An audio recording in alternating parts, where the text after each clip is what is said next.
इसी समय किसी नौकर ने द्वारकानाथ को जगाया। सरकार, सरकार, शाम हो गई है। "आह, मैं सो रहा था। आह, बाहर कई घंटों से भिक्कन बैठा है, वो आपसे मिलना चाहता है हुजूर। भिक्कन?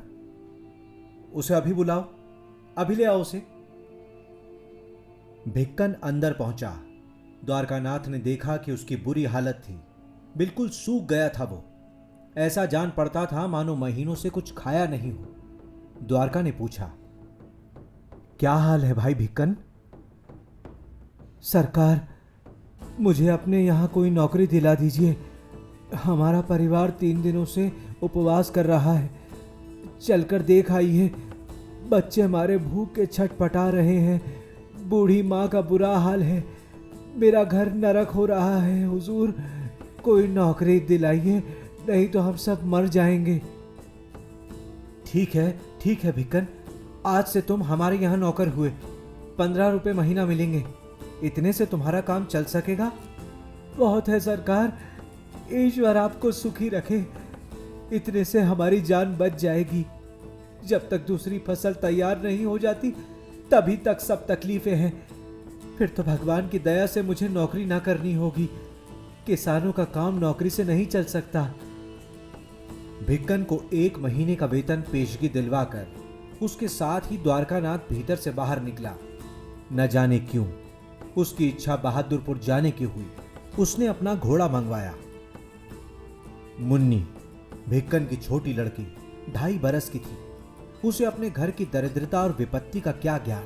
उसने कहा, भूख, रोटी दो मां, भूख लगी है। 24 घंटों से ऊपर मुन्नी ने एक दाना भी नहीं खाया था।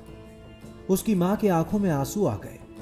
अपना नीरस तन उसके मुंह में देते हुए उसने कहा, बेटी, तेरे बाबा मिठाई लाने गए हैं, अब आते ही होंगे। पास ही टाट के एक टुकड़े पर पड़ी भिक्कन की मां मारे भूख के अंतिम सांस खींच रही थी। मुन्नी की रोती आवाज उसके कानों में गई। स्त्रियों को बच्चों का बड़ा मोह होता है। कल शाम को भी मुन्नी ने कुछ नहीं खाया था और आज दूसरी शाम भी आ गई। अभागिनी मुन्नी। धीरे से करवट बदलते हुए बूढ़ी ने अपनी पतोह से कहा, देख बेटी, किसी से यहां से कुछ मांग ला। मुन्नी मारे भूख के तड़प रही है। हे भगवान, ऐसे दिन किसी शत्रु को भी ना दिखाना। आंखों से आंसू टपकाते हुए मुन्नी की मां ने कहा, मां जी, अब कोई कुछ नहीं देता। सब ताने मारते हैं, कहते हैं सांड सा खसम तो जीता है, भीख मांगते शर्म नहीं आती।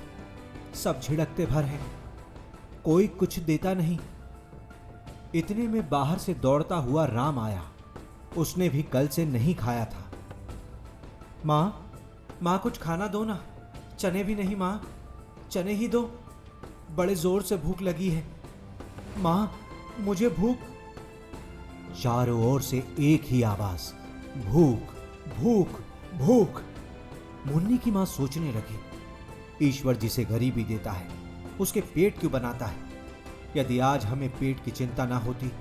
10 दिनों से रामू के पिता चारों ओर घूम रहे हैं, पर इस अभागे पेट की शांति का कोई प्रबंध नहीं हो रहा है। इन दिनों वो कैसे हो गए हैं, मानो प्रेत सवार है। हर वक्त मुंह सूखा रहता है। दिन पर दिन आंखें भीतर घुसी जा रही हैं। दिन भर वो पेट के लिए रोते हैं और रात भर हमारे लिए, हमारे बच्चों के लिए। यदि मैं ना होती तो ये बच्चे कहां से होते? तब उन्हें इतना कष्ट होता? कदापि नहीं। मैं ही उनके कष्टों का कारण बनी हुई हूं। मैं भी अभागिनी हूं। वैसे कितनी स्त्रियां हैं, सबकी वही हालत थोड़ी ही है। जान पड़ता है उस जन्म में मैंने कोई बड़ा पाप किया है, तभी तो मैं सबसे बड़ी दुखिया हूं। मेरे कारण ये भी दुख भोग रहे हैं। स्त्रियों का कर्तव्य पति को सुख देना है, पर मैं उस कर्तव्य का पालन करती हूं कहां? मेरे ही कारण तो उन्हें दुख हो रहा है। वो हमेशा यही कहा करते हैं, मुझे तुम ही लोगों की अधिक चिंता है। यदि मैं अकेला होता, तुम ना होती तो क्या चिंता थी? साधु हो जाता, भीख मांगकर अपने पापी पेट को भर लेता। मैं ही अपने पति देव के दुखों का कारण हूं। हां, मैं ही उनके दुखों का कारण हूं। शाम हो गई है, अभी तक वो नहीं लौटे। गंगागंज से तो 2 घंटे में लौट सकते थे। जरूर उन्हें वहां भी नौकरी नहीं मिली। मिलेगी कैसे? जिसने हमारा सर्वनाश किया है वही खाने को देगा? असंभव। वो आज जाने के लिए पहले कह गए हैं कि यदि आज भी कोई ठिकाना नहीं मिला तो तुम्हें मुंह ना दिखाऊंगा। तो क्या वो कहीं चले गए? अब ना लौटेंगे? जरूर वो अब ना लौटेंगे। बच्चों को भूख से तड़पता हुआ देखने से तो मर ही जाना अच्छा है। तो मेरे ही कारण? तभी मुन्नी ने तड़प कर कहा, मां, मां भूख। रामू रोता हुआ बोला, मां भूख लगी है मां खाना दो ना। मुन्नी की मां घबरा गई। उसकी सहन शक्ति ने जवाब दे दिया। उसने मुन्नी को गोद में लेकर और रामू की अंगुली पकड़कर कहा, आ चल, मैं खाना देती हूं, चल। चारों ओर अंधेरा हो गया था। आकाश में तारे टिमटिमा रहे थे। मुन्नी की मां अपने बच्चों को लिए खाना दिलाने जा रही थी। जब वो घर से बहुत दूर गांव के बाहर चली आई तब रामू ने पूछा, इधर कहां मां? इधर तो तालाब है। हाँ वहीं तेरे लिए खाना रखा है, अब चल भी। तालाब के किनारे बिल्कुल सन्नाटा था। उस समय वहां कोई नहीं था। मुन्नी की मां ने चारों ओर नजर उठाकर देखा पर वहां कोई नहीं था। उसके मन में न जाने क्या विचार आया। किसी को न देखकर उसे थोड़ी सी प्रसन्नता भी हुई और भय भी। वो तट पर बैठ गई। रामू तालाब की शून्यता देखकर डर गया। वो अपनी मां से चिपक कर कहने लगा, मां, यहां क्यों आई? यहां कौन खाना देगा? मैं दूंगी बेटा। कहकर उसने रामू की गर्दन अपने हाथ में पकड़कर उसे अपने सामने खींचा। साथ ही कुछ सोचकर कांप उठी। इस बार मुन्नी ने कहा, मां भूख, फिर वही भूख, हत्यारिणी पिशाचिनी भूख मां। माता ने पुत्र को कलेजे से लगाकर उसका मुंह चूमा। फिर वो बोली, बेटा, मैंने तुम्हें बड़ा कष्ट दिया। गुलाब सा मेरा लाल 2 दिनों से तड़प रहा है। अब तुझे खाने की तकलीफ कभी नहीं होगी मेरे लाल। रामू को उसकी माता ने अपने हृदय से हटाकर सामने बैठाया। उसके दोनों हाथ रामू की गर्दन की ओर बढ़े।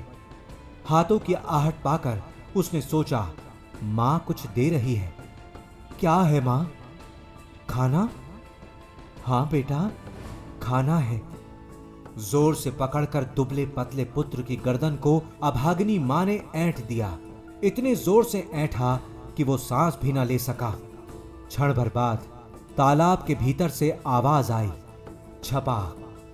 मुन्नी को भी तालाब की कंठ ध्वनि सुनाई पड़ी पर उसका ध्यान उधर ना गया। वो सोच रही थी कि उसका भैया खाना पाकर चुप हो गया है। अभी मां ने उसे खाना नहीं दिया। मां, मुझे भी खाना दो ना मां भूख लगी है मां। हां बेटी, तुझे भी देती हूं। मुन्नी की गर्दन दबाने में मां को जितना कष्ट हुआ उसका वर्णन नहीं हो सकता। फिर भी माता ने उसे क्षमा नहीं किया। क्षण भर में वो पुष्प मसल कर तालाब की गर्त में डाल दिया गया। फिर वही आवाज आई, छपाक। थोड़ी देर बाद एक भयंकर छपाक और सुनाई पड़ी। वो अभागे किसान भिक्कन की गृहिणी की आत्महत्या की क्रूर कंठ ध्वनि थी। अपनी वृद्ध मां, प्यारी स्त्री और हृदय के टुकड़े बच्चों को भयंकर चिंता में भस्म कर देने के बाद शमशान के हृदय को कंपित करते हुए अभागे किसान ने छोटे सरकार के चरणों पर 15 रुपए रखते हुए कहा, अब नौकरी नहीं करूंगा सरकार। अब मुझे खाने की तकलीफ कभी ना होगी। आप अपने रुपए सहेज लीजिए। भिक्कन को हृदय से लगाकर द्वारकानाथ बच्चों की तरह फूट फूट कर रोने लगा। पर अभागे भिक्कन की आंखों में आंसू नहीं थे।